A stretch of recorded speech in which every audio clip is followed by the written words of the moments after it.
박수로 맞이해 주시기 바랍니다.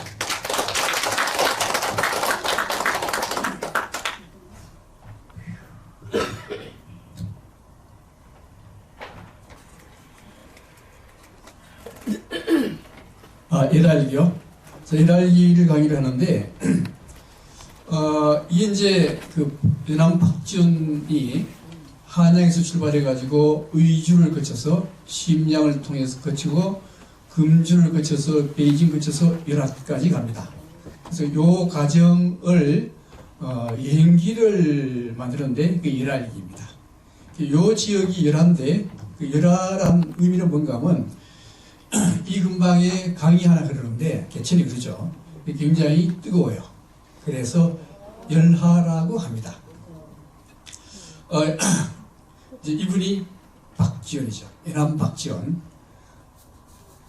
이 분은 보니까 굉장히 건장하죠. 굉장히 몸이 건강해요. 마치 우암 송시열을 많이 닮았죠. 그래서 건강할 뿐만 아니라 굉장히 영민합니다. 그래서 조선조의 3대 천지에 들어간 분이 바로 연암 박지원이 됩니다. 순서는 넘어가고요. 그 다음에 연암 박지원은 1737년에 태어나서 1805년에 돌아가시니까 68세까지 사십니다. 박지원의 강연인데요. 박지원의 조부는 박필균이라는 분인데 노론 중진입니다. 그 당시에 정권 잡은 게 노론이었죠. 그리고 이분은 경기도 관찰사까지 했으니까 지금 말하면은 경기도 도지사를 얘기하셨죠. 그 다음에 그 아들이 붙인 박사유란 분인데 이 박사유란 분은 과거에 급제를 못합니다. 못하고 이제 음서라 그래가지고 백으로 배설을 이제 하신 분이죠. 그 아들이 둘인데 장남 차남인데 차남이 연암 박지원이 됩니다. 그리고 이 연암 박지원의 아들이 박종의이고 그 다음에 박종의의 아들이 박규수입니다. 박규수를 많이 들어보셨죠? 예, 제너럴 셔먼호, 평양에서 제너럴 셔먼호를 침몰시켰던 분이 바로 박규수란 분이고 이 박규수란 분은 개화파의 굉장히 중요한 인물이 박규수이기도 합니다. 그래서 이런 가계를 가졌는데 이제 박지원의 생애인데요. 25세에 과거 시험만 봤는데 1차에는 장원급제인데 2차는 백지를 내버립니다. 이게 준비가 이제 안 된 거죠. 그 다음에 25세에서 35세까지 계속 과거를 보는데 계속 불합격해요. 이제 원래 이분은 현재 정권을 잡고 있는 노론의 명문가이지만은 그 과거 시험 볼 때 항상 체제 비판 내용이 포함되어 있어요. 그래서 아마도 이 사람이 과거에 급제 못했을 것이다 라고 얘기를 하고 있습니다. 그 다음에 이제 35세 이후에는 과거 시험 안 봐요. 안 보고 나중에 이제 영조 다음에 정조가 등극을 합니다. 정조가 등극하는데 그 당시에 가장 세대가였던 홍구경의 미움을 사요. 미움을 사가지고 할 수 없이 도망을 갑니다. 도망을 가는데 어디로 가는가 하면 황해도의 연암으로 도망을 가요. 그래서 호가 연암으로 된 겁니다. 그 연암 박지원이죠. 난 또 이 사람이 덩치는 크고 건강하면서도 17세 때쯤 되면 굉장히 불면증과 우울증에 시달려요. 그래서 이 불면증과 우울증을 고치는 방법이 바깥에 나가지고 자기하고 격차가 많이 나는 사람들하고 만나가지고 소통을 합니다. 그래서 이 우울증과 불면증을 치료를 하기도 하죠. 그 다음에 홍구경이 한 정조 3년쯤 되면 쫓겨나요. 쫓겨나고 난 뒤에 드디어 이 박지원이 돌아옵니다. 돌아와서 그 다음 해 1780년에 열화로 여행을 떠나요. 떠나면서 열화 일기를 적게 되는 겁니다. 그 다음 50세에도 이 연암은 과거에 급제 못하기 때문에 할 수 없이 음서, 즉 백으로 배설을 하는데 이접한서 유언호의 천거로 어디 가는가 하면 함안 현감으로 가게 되는 겁니다. 안이 현감도 재수하고요. 그리고 69세에 사망하는데 67세 때 중풍이 와요. 그래서 2년 동안 반신불수 생활하다가 1805년 69세로 사망을 하게 됩니다. 다음에 이제 박지원이 추구한 삶이 어떤 삶인가 하는 건데요. 이 박지원의 삶을 비교하려면 여기에 다산 정약용과 비교하면 좋습니다. 먼저 우리 삶은 두 가지 삶으로 나누어 볼 수 있는데 농업인의 삶하고 유목민의 삶이 됩니다. 자, 농업인의 삶, 조선조는 농업인의 삶이었죠. 이 농업인의 삶은 어떻게 하는가 하면은 성곽을 만들고 그 안에 집을 짓고 그 다음에 길을 내가지고 항상 그 길로만 다니는 그런 생활이 이 농업인의 삶이 됩니다. 그래서 이 다산정약용은 바로 농업인의 삶을 살았던 것이죠. 이거는 다르게 얘기하면은 형식과 틀에 의한 삶이었습니다. 특히 다산정약용이 지은 대표적인 저서가 목민심서인데요. 그것은 목민간이 가야 할 길을 그대로 적어놓은 게 목민심서입니다. 그러니까 이거는 바로 농업인의 삶을 그대로 적어놓은 것이라고 볼 수가 있습니다. 근데 이 연암 박지원은요, 유목민의 삶을 살았어요. 이 사람은 유목민이라고 하는 것은 성곽이 일단 없습니다. 없고 집이라는 것도 텐트입니다. 텐트고 그 다음 길. 이 좋은 지역은 원래 길이 없습니다. 온 데가 전부 다 길이 다 뚫려 있어요. 그래서 이 유목민들의 삶이라고 하는 것은 틀에 박힌 삶을 살지 않습니다. 그래서 유목민이 농업지역, 농업 생활하는데 오면은 성곽이 있어요. 그래서 자기들 기준으로 보면은 성곽은 항상 자유를 억압하는 걸로 보기 때문에 성곽을 다 부셔버립니다. 그 다음에 길도 다 없애버려요. 왜 그 길로만 다니냐 이거죠. 길은 엄청나게 많은 길이 있는데. 그래서 이 삶을 이 유목민의 삶이라 그러고 이거는 자유로운 삶을 택하는 거예요. 근데 이 연암 박지원은 어떤 삶을 취했는가 하면 바로 유목민의 삶을 취한 겁니다. 왜 유목민의 삶을 취하느냐? 이 사람은 이 정의에 불타는 행동파예요. 의협적인 기질이 있거든요. 의협적인 기질이 있는 사람은 직장 생활을 하면 되는가 하는 문제입니다. 직장 생활하면 안 돼요. 왜요? 자꾸만 이게 직장 생활, 조직 생활 하다 보면은 조직에 불합리하고 부정하고 하는 게 많거든요. 그걸 항상 이 의협심에 사로잡힌 사람들은 항상 그게 잘못됐다라고 자꾸만 지적해요. 그러면 조직에서는요, 그 사람은 굉장히 위험합니다. 연암이 바로 그런 사람이었어요.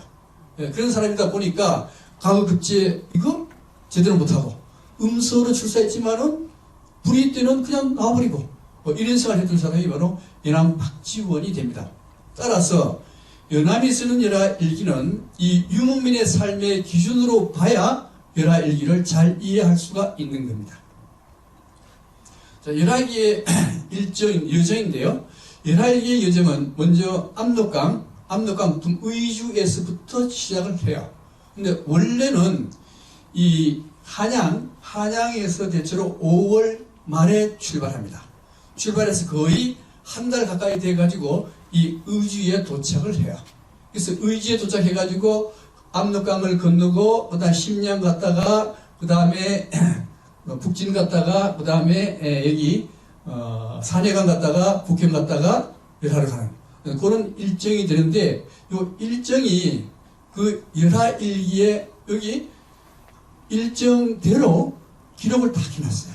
도강록부터 도강록은 압록강을 건너서 심양까지 갈 때 기록이 도강록이 되고 성경잡지는 심양 들어갔을 때 얘기이고 일신수필은 산해강까지 갈 때 얘기고 관내정사는 산해강 안에서 얘기고 막북행정록은 북경까지 얘기고 막북행정록은 북경에서 열하까지 갈 때 기록이고 그 다음에 태허유관록은 열하에서 생긴 것을 기록한 게 태허유관록이고 한현도중록은 그 다음에 이 열하에서 북경까지 온 걸 기록한 게 한현도중록입니다.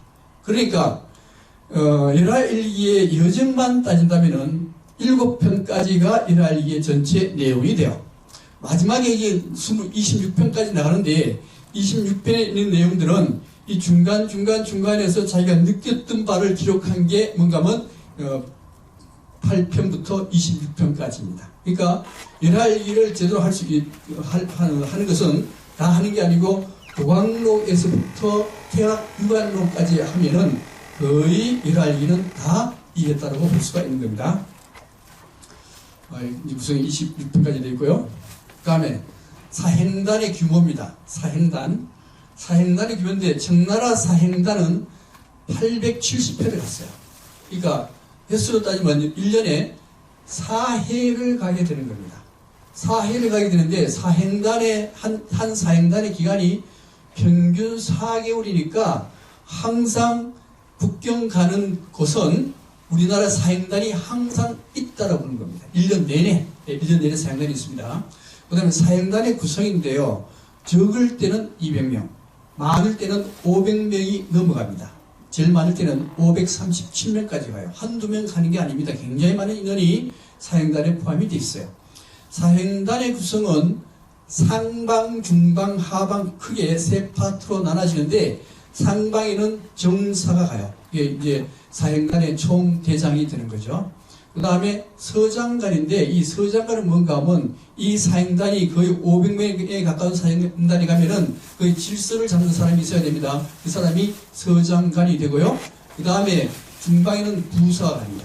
부사, 그 다음 하방 이렇게 세 파트로 나눠서 가게 되고 여기 500명 가니까 우원도 가야 되고 하원도 가야 되고 공간도 가야 되고 등등 다 따라갑니다. 밥한 사람도 가고 이렇게 가는데 박지원은 그럼 무슨 자격으로 갔는가 하는 문제요.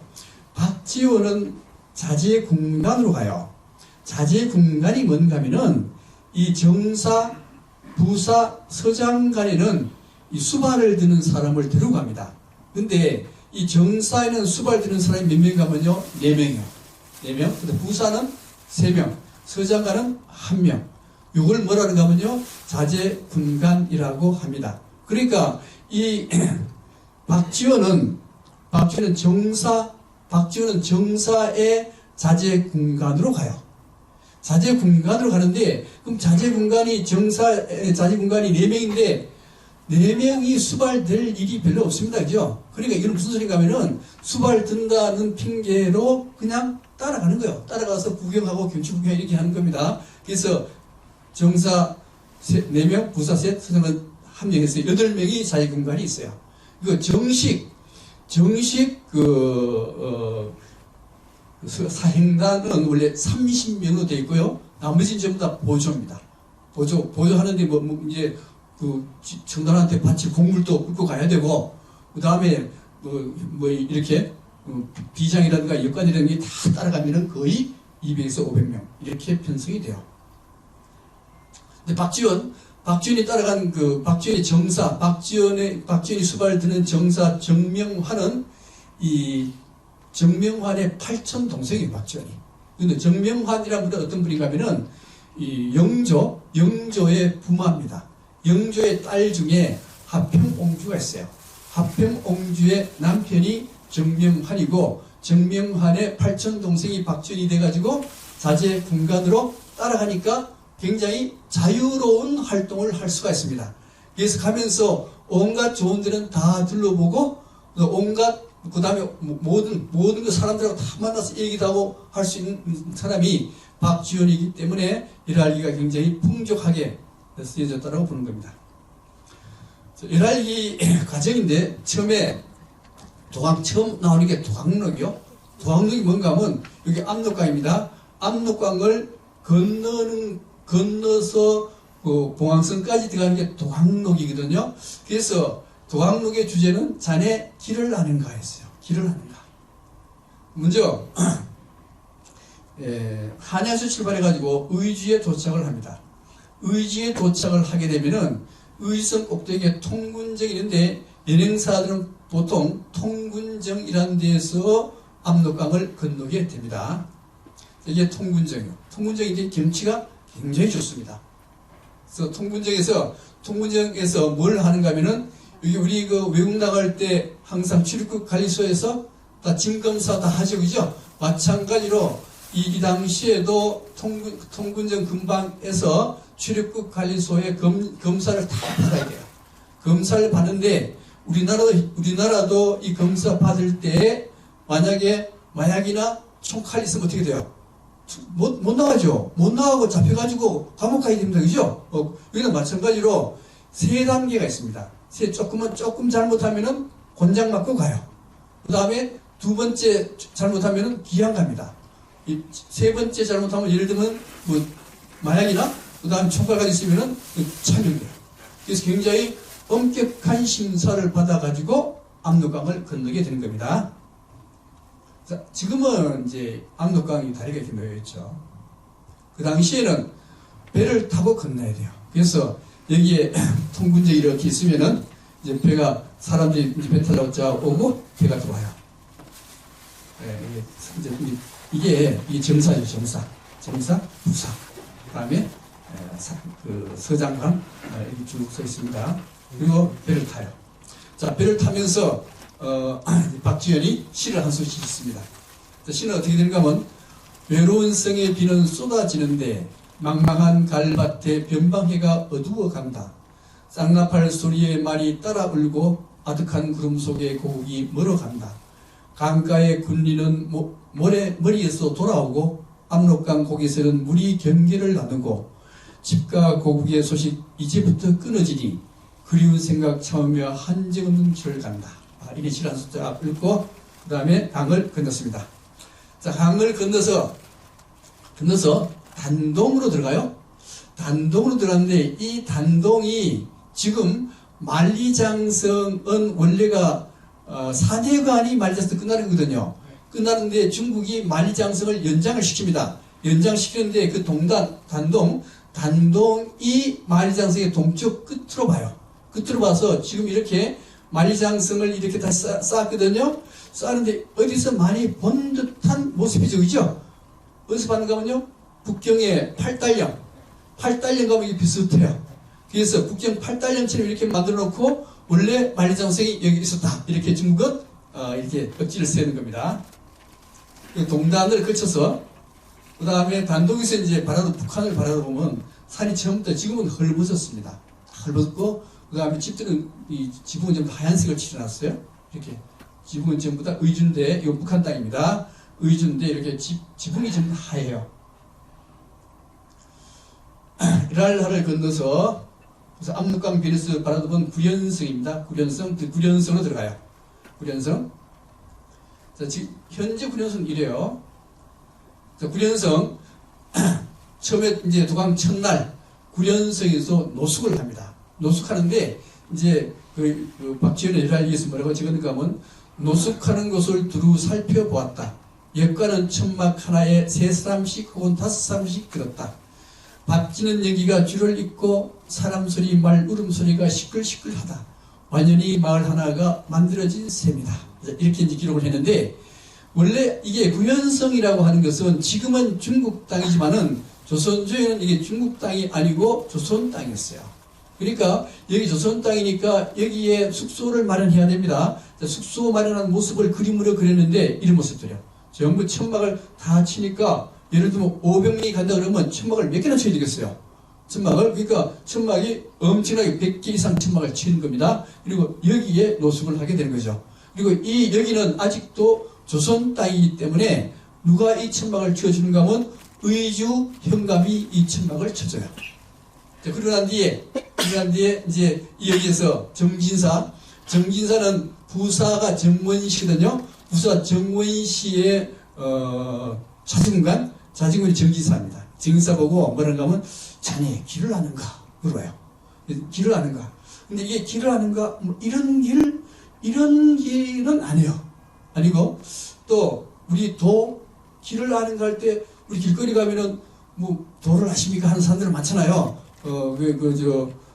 종교 중에 뭐예요?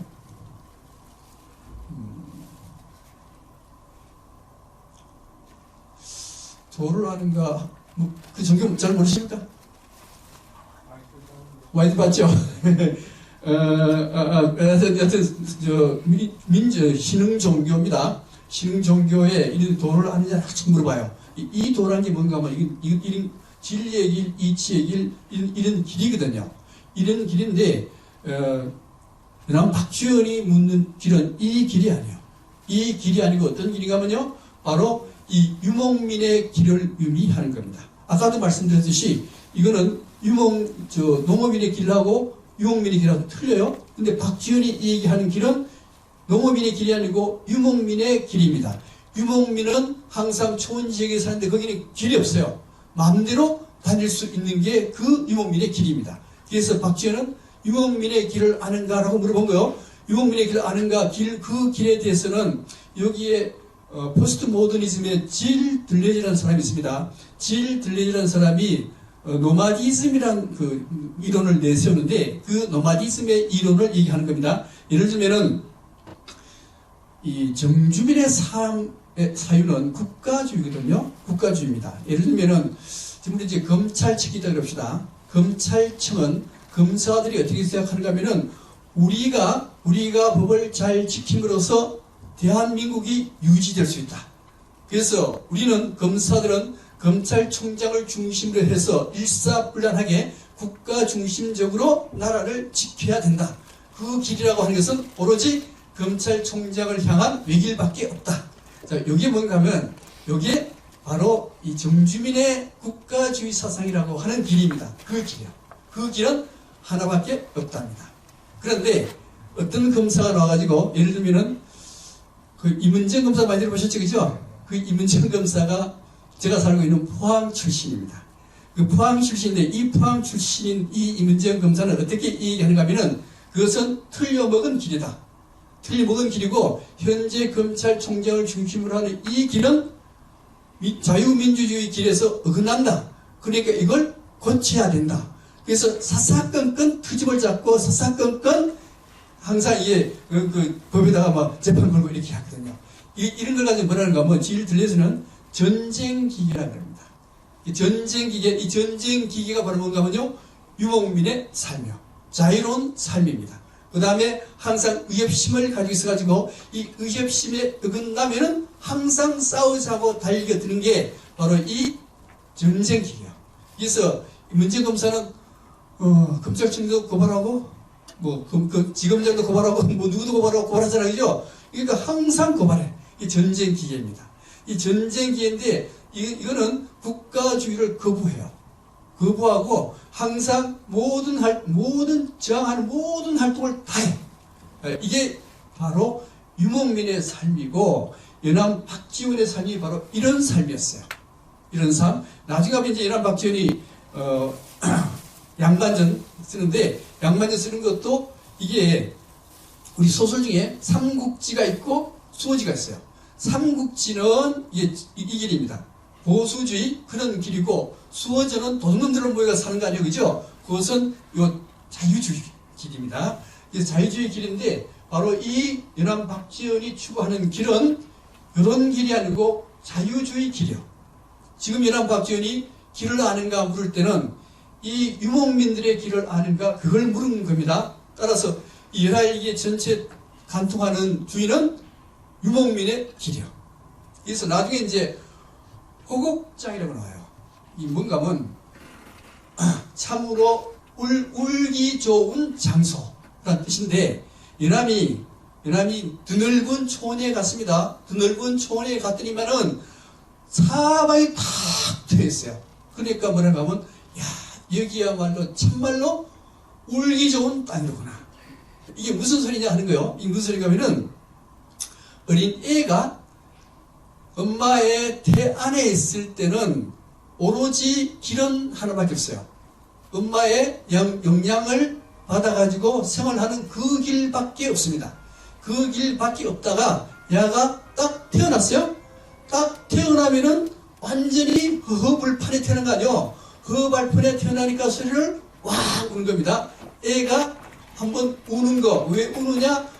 허허벌판에 뭐 여러 길이 있는 허허벌판에 태어나니까 야 해서 우는 게 그게 바로 이제 처음 태어났을 때 울음이라는 거예요. 그래서 이 연암이 딱 태어나 보니까 야 이제 새로운 세상을 여기서 보는구나.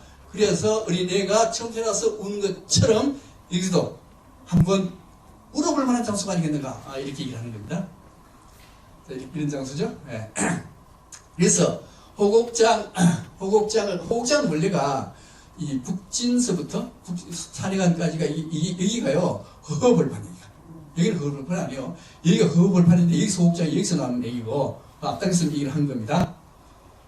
그 다음에 이제 의주를 지나서 여기 지나서 이제 고려 청고려문까지 왔어요.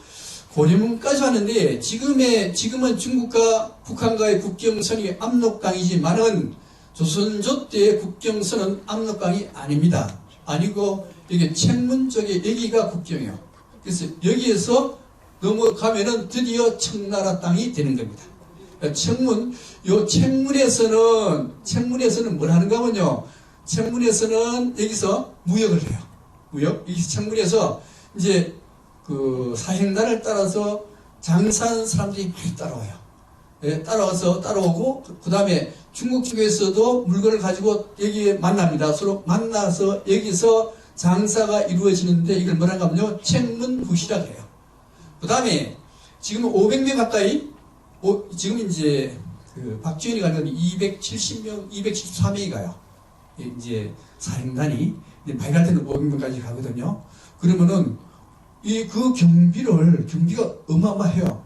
그 경비를 정부에서 세금으로 지원하는 것에는 한계가 있다 보니까 무역을 하게 합니다. 사행단한테 인삼을 줘가지고 인삼을 팔아서 그 이익금으로 일부 경비를 부담해라.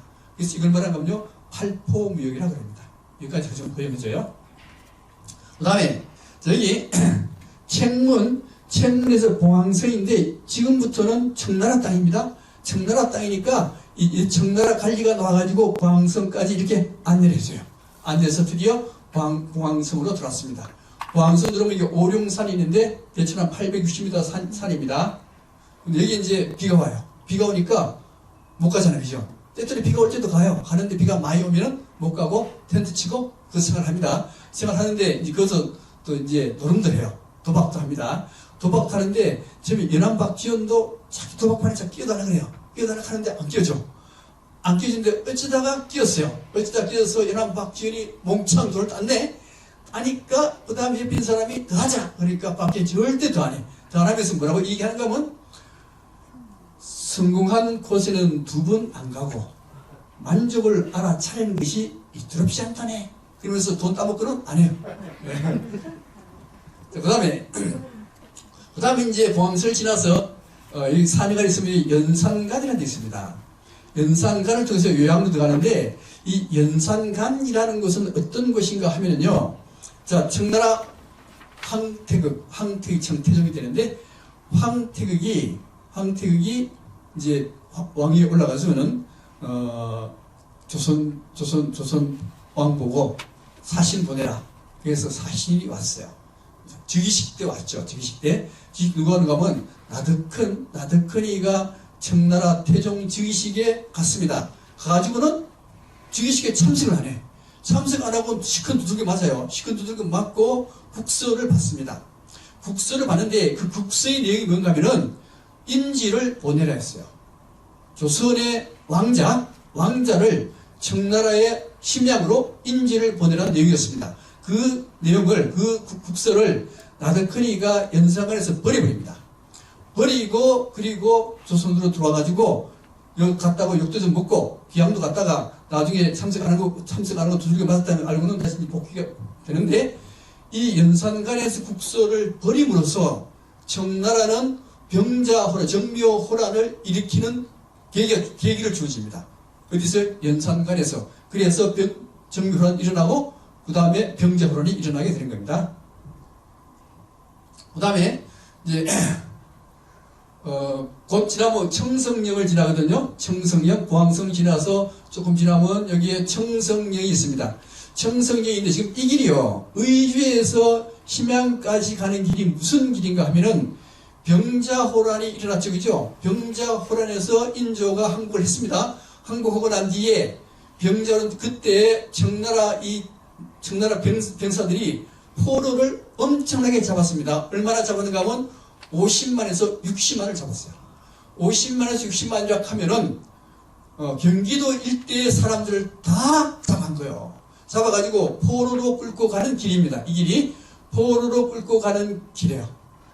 그 길인데 그때 복림대군도 같이 가는 겁니다. 그래서 복림대군이 청성령 고갯길에서 시를 하나 읊었는데 그 시 내용이 뭔가 하면 청성령을 지나느냐 초하구가 얻으면요 호풍은 차도찰사 구준비는 무삼일고 니라서 내 행세 그려 님 계신데 보낼까 하노라 이런 시를 짓고 청성령을 탁 넘어가요. 넘어가면 여기 이제 이민한 열사묘가 있는데 넘어갈게요. 그 다음에 드디어 요양까지 왔습니다. 요양까지 왔는데 이 요양에 대해서는 박쥐는 어떻게 얘기를 했는가 하면 천하의 안위는 이 요양의 넓은 들에 달렸으니 이곳이 편안하면 천하의 풍진이 자고 이곳이 한번 시끄러워지면 천하의 싸움북이 소란이 울려댄다. 자, 이런 얘기를 했는데 결국 정묘호란이나 병자호란 그 다음 청나라의 싸움에서 항상 어디가 중요한 가면 요양입니다. 만약 우리나라 들어올 때는 조선으로 침략해 들어올 때는 항상 요양을 거쳐 들어오는데 여기가 조용하면 우리나라는 조용해요. 여기가 시끄러우면은 무조건 전쟁이 나요. 그런 장소가 바로 요양이라는 장소입니다. 이 요양이라는 장소에 뭐가 있는가? 백탑이 있어요. 여기 요양의 백탑이거든요. 요양 백탑은 몇 층인가 하면 13층입니다. 지금부터 이제 중국에 나오는 지금 탑이 많이 나오는데 탑은 전부 다 13층이요. 우리나라는 13층 별로 없죠. 한 번도 있긴 있어요. 있는데, 예, 13층, 원각선은 10층입니다. 10층이고, 예. 이 13층의 의미는 뭔가 하면은, 원래 이제 달이 지고 난 뒤에 며칠 만에 달이 다시 나오는가 하면요. 3일 만에 달이 나와요. 이걸 3일월이라고 합니다. 3일월에서 3일째 달이 떠가지고 15일까지 가는데 보름이 되죠? 그때까지가 며칠인가 하면요? 13일이요. 그래서 13이라는 뜻은 완성된다라는 의미를 가지고 있습니다. 그래서 중국 가면은요, 13층 탑이 그렇게 많습니다. 그 다음에 또 하나 이게, 여기는 언제 만들어지는가 하면, 요 나라 세종이 만들어요. 세종 1100년대에 만들어진 겁니다. 그러니까 지금부터 900년 전에 벽돌로 된 탑이 만들어져요. 물론, 탑은 그렇게 900년까지 못 견딥니다. 중간에 항상 보수를 해줘야만 이 탑이 유지가 돼요. 여기 벽돌탑이니까. 그죠? 네, 이렇게 생겼습니다. 백탑이라고 하는데, 백탑을 한 이유는 1층 탑 신부에 회를 치렀어요. 하얀 회를 치러가지고 백탑이라고 하는 겁니다. 굉장히 탑이 아름답습니다. 그 다음에 팔각이요. 이 북쪽 가면 전부 다 탑이, 우리는 되게 사각탑인데, 중국 만주 쪽 가면 거의 다가 팔각인데요. 팔각으로 만든 이유는 뭔가 하면은, 이쪽은 춥기 때문에 얼었다가 풀렸다 하기 때문에 쉽게 무너질 가능성이 많습니다. 그런데 각이 여러 각이 되면요, 그렇게 해도 잘 안 무너지기 때문에 만주 쪽에는 주로 팔각탑을 만듭니다. 자, 탑신 돌아가면서 부처님하고 협시보살들이 있습니다. 그 다음 또 유남이 강우사 들려요. 강우사 들리는데 요거 뭔가 폐방 혹은 페루라 그래요? 우리나라 같으면 문입니다. 문인데 중국은 절이나 그 다음에 도교 사원이나 그 다음 열려 있는데 그런 데는 이런 문을 만들어요.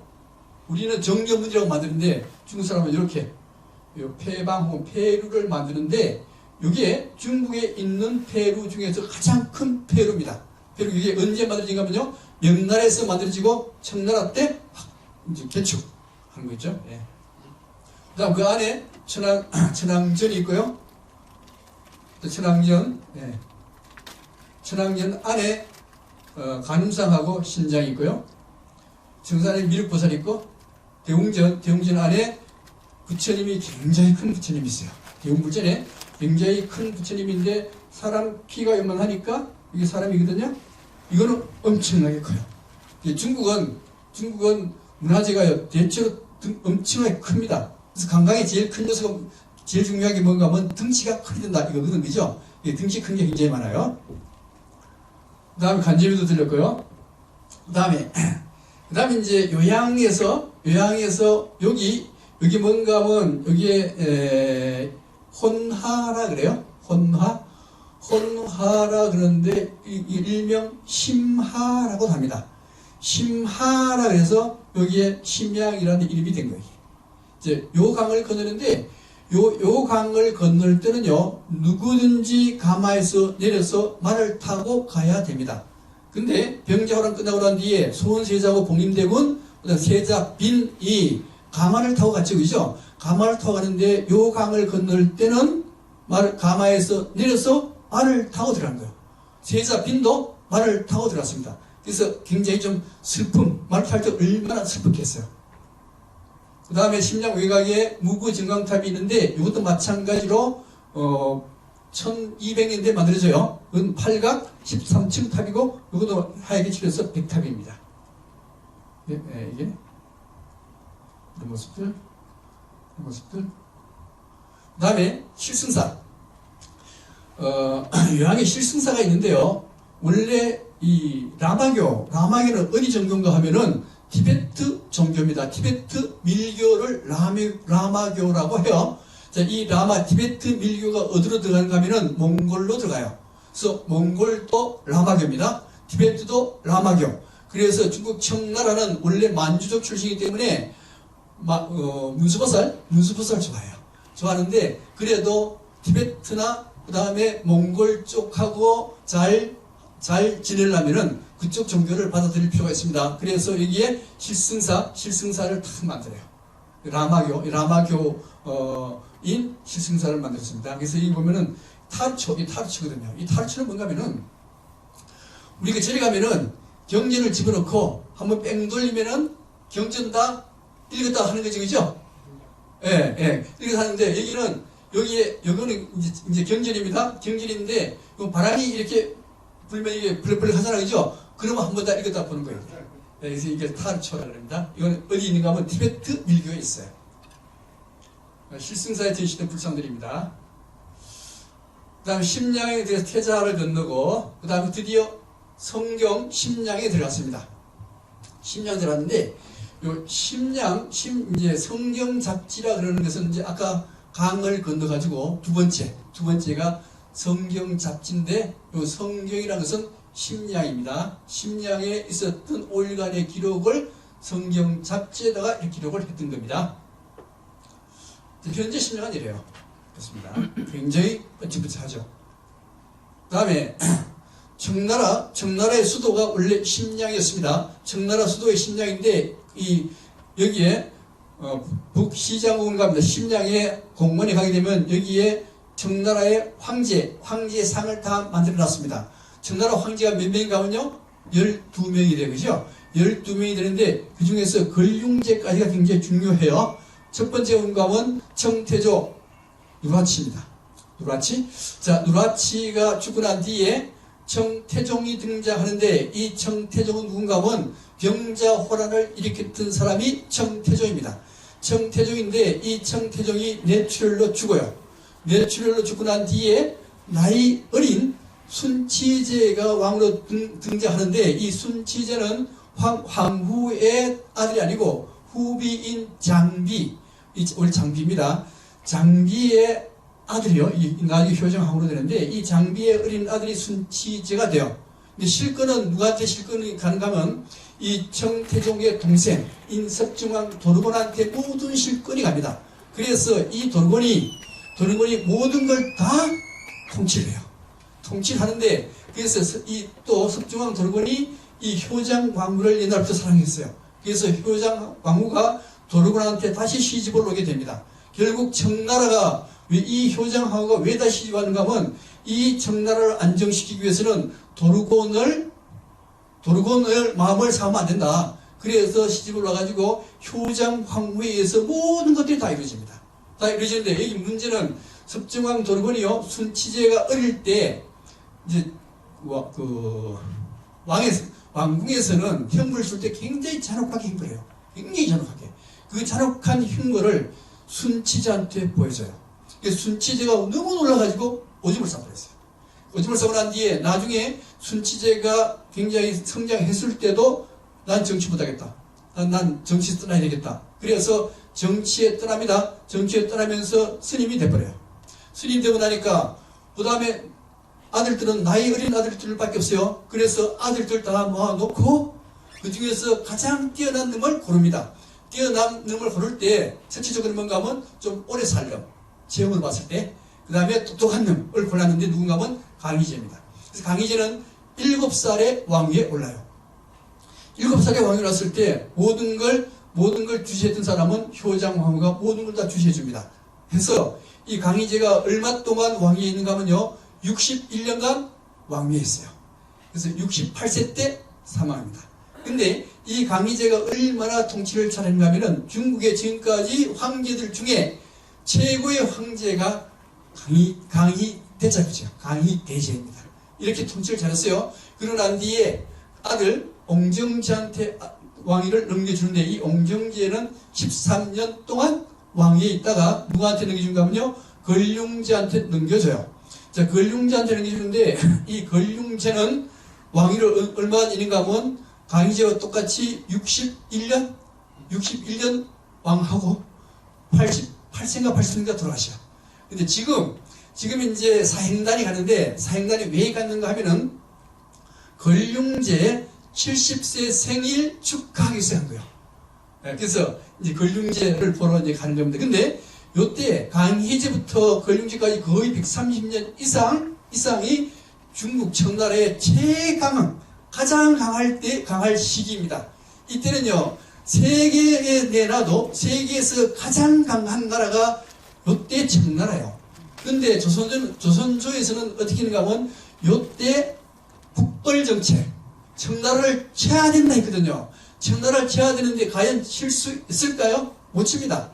국벌정책이라는 게 뭔가 하면 이 파벌싸움, 당파 싸움의 하나의 결과물로 이념적으로 치자요.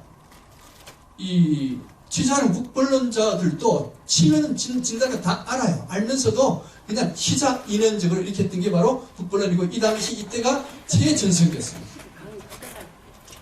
그 다음에 청태종 그다음 예람이 심양고궁이 들려요.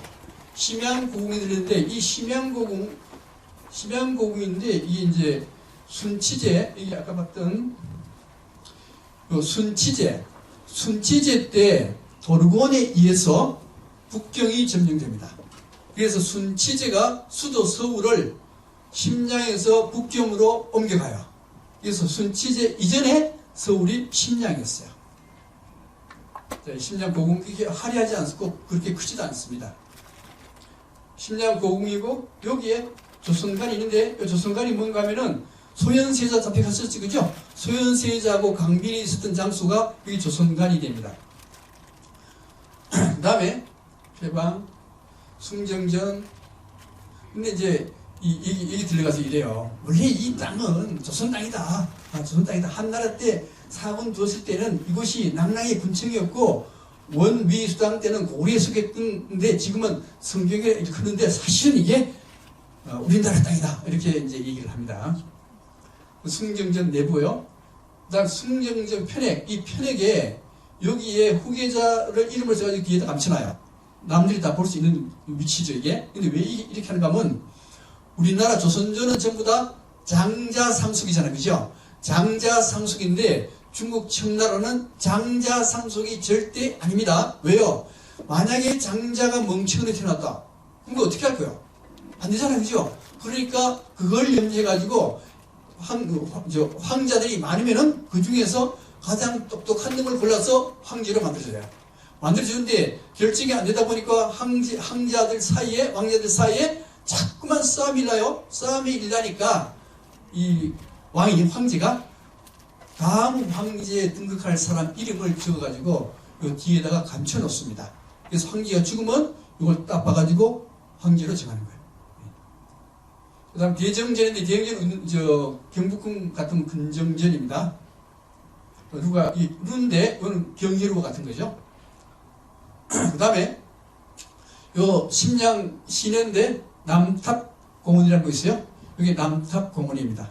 자, 남탑공원인데 이 남탑공원에는 여기 티베트의 탑이죠, 그죠? 자, 여기는 뭐 하는 장소에 있는가 하면은 조선의 포로가 50만에서 60만이 잡혀왔습니다. 잡혀왔는데 돈 많은 사람들은 따라가요. 따라가가지고 포로를 돈 주고 다시 데리고 올라 그래요. 데리고 올라 그러는데 여기서 포로 값을 매기는 거예요. 이게 포로 값을 매기는데 이는 포로 값이 500냥 1000냥까지 팍 올라가 버려요. 올라가니까 자기 가진 돈이 모자라잖아요. 그죠? 모자라면은 할 수 없이 포기하고 내려와야 됩니다. 그런 장소가 바로 여기 남탑 공원이라고 하는 데입니다. 그 다음에 윤집 오달제, 홍익한, 이 사람들은 청나라 태종이 청나라에 항복해라. 그럼 살려줄게. 그런데 끝까지 항복 안 하고 차라리 나한테 죽음을 달라. 그래서 여기서 죽습니다. 윤집 오달제가 처형된 데 어딘가 하면 중산공원이라고 하는 데입니다. 그 다음에 이제 이남은 이제 심령을 다 보고 드디어 영안석교를 지나서 쭉 넘어갑니다. 거리화를 건너서 신민으로 가고 신민 가고 넘어가고 그 다음에 일신수필. 일신수필인데 일신수필은 뭔가 하면 신령관에서 산해관까지 가요. 산해관이 굉장히 한 200km쯤 되는데 산해관까지 가는데 요때 일이라는 건 뭐냐면 말 탄다는 뜻입니다. 신은 빨리 간다는 뜻이요. 빨리 달리는 말 위에서 휙휙 지나가는 모습을 기록한 것, 이게 일신수필입니다. 일신수필에서 가장 중요한 게 뭔가 하면 이게 이제 이남은 이런 얘기를 해요. 중국의 제1장가는 저 기와와 조각에 있고 저 똥덩어리에 있다. 깨진 기와 조각은 대체로 청하에 쓸모없는 물건이다. 그러나 담을 쌓을 땐 깨진 기와 조각도 알뜰하게 써먹기 때문에 청하의 무늬를 여기에 다 새길 수 있었던 것이다. 똥오줌은 아주 더러운 물건이다. 그러나 그림으로 쓸 때는 금덩어리라도 되는 양 아까워한다. 자, 이런 기록을 했는데 이게 무슨 소리인가 하면은 문명이라고 하는 것은 겉으로 드러난 웅장하고 화려한 건물 건축이 아니고 일상생활에서 흐르는 어떤 조그마한 것들을 백성들이 어떻게 다루는가가 중요하다. 그런데 청나라 사람들이 가만 보니까 깨진 기와장도 그걸 알뜰히 모아서 이렇게 유리로 되어 있지만 뭐 유리든 기와장이든 여기에 벽을 만들고 담장을 만들고 깨진 기와장을 다 얹어서 이렇게 벽을 아름답게 꾸미고 깨진 돌덩이도 다 모아서 이렇게 아름답게 만들고 또 말이나 사람 똥들이 굉장히 더러움에도 불구하고 청나라 사람들은 그걸 아주 귀한 양 받아가지고 농사할 때 써먹고 자 이렇게 하는 것이 바로 문명이 아니겠는가. 왜 그런가 하면 이 똥이나 이 말똥 사람 똥을 더럽다 아니하고 그걸 알뜰히 모은다고 한다면은 자기 생활에 대해서 굉장히 긍정하고 자기 생활이 이게 굉장히 좋다라고 할 때만 가능하다. 그래서 자기 일상생활이 좋다라고 할 때, 긍정적으로 할 때 그런 문명이 태어나는 것이지 그런 걸 하찮하게 여기고 오로지 기아집 출세하고 오로지 큰 기아집에 살고 이런 것들을 존중하는 사회라면은 그것은 문명이라고 할 수 없다. 그렇기 때문에 우리는 이 청나라의 문명을 잘 본받아야 될 것이다. 이런 의미로 이렇게 글을 썼던 겁니다. 됐죠? 네. 북벌로 넘어갈게요. 그 다음에 연암이 이제 북벌에 대해서 얘기를 해요. 연암은 선비를 세 종류의 선비로 나눕니다. 세 종류의 선비로 나눌 때 먼저 1등 선비, 조선의 1등 선비는 어떤 생각을 하는가 하면은 여기 이제 중국 강희제가 중국 전체를 통일을 강희제가 다 해버립니다. 하고 난 뒤에 무슨 명령을 내린가 하면 변발 명령을 내려요. 중국 사람은 무조건 변발해라. 변발하지 않으면 처단합니다. 그래서 중국 사람이 다 변발하거든요. 황제도 변발하고 대신도 변발하고 선비도 다 변발해. 변발하니까 우리나라 선비는 뭐라 그러는가 하면 사람으로서 어떻게 이렇게 변발할 수 있는가. 도대체 이거는 사람이 하는 게 아니고 개나 돼지나 하는 것이다.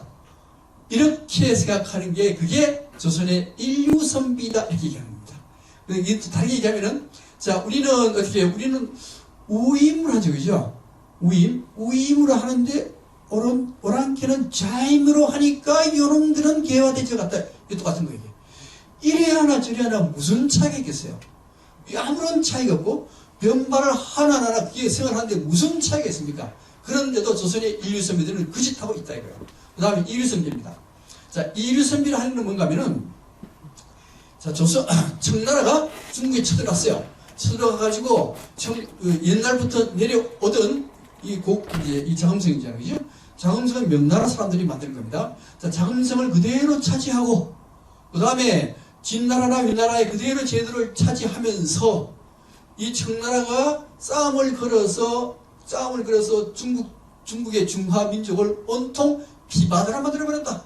그러니 우리는 가만히 있을 수가 없다. 10만 대병을 일으켜가지고 중국을 쳐들어가야 되겠다 하는 게 뭔가 하면 여기에 이류선비예요.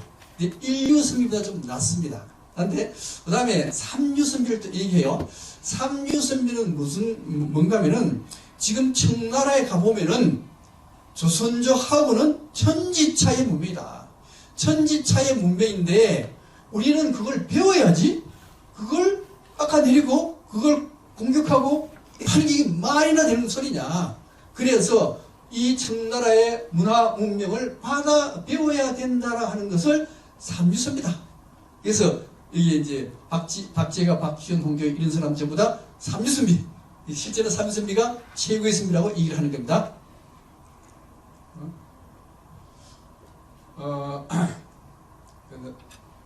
넘어가요. 북벌론 문제인데요. 이 북벌론도 그렇습니다. 이 북벌론이라고 하는 게 뭔가 하면은, 연합이 보기에는, 원래 이제 명나라가 조선조 선비들이 사모했던 중화 나라거든요. 그 다음에 청나라는요, 떼놈 오랑캐였어요. 오랑캐인데, 청나라가 중국 천지를 다 차지했습니다. 차지하니까 조선조의 선비로 봐서는 청나라 중국 전체가 오랑캐 땅이 된 거예요. 오랑캐 땅이 되었으니 진짜 중화는 어디냐? 중국의 전통을 이어받은 조선이 바로 소중화이다. 이렇게 생각해요. 소중화이니까 우리가 중국을 정벌해서 중화 땅으로 만들자.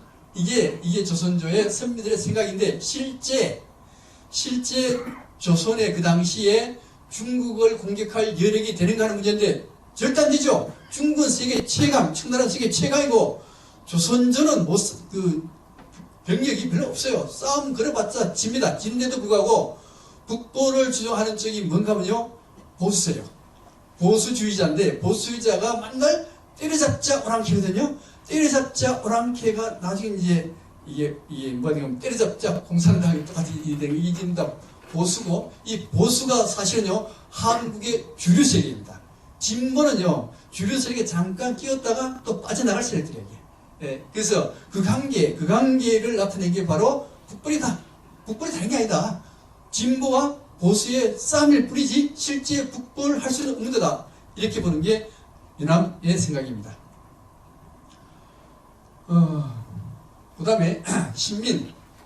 이 신민이거든요. 신민에서 흑산 가는 길. 전부 아스팔트 다 됐어요. 그리고 그 다음 북진 광명섬인데 한 10분 쉬고 하겠습니다.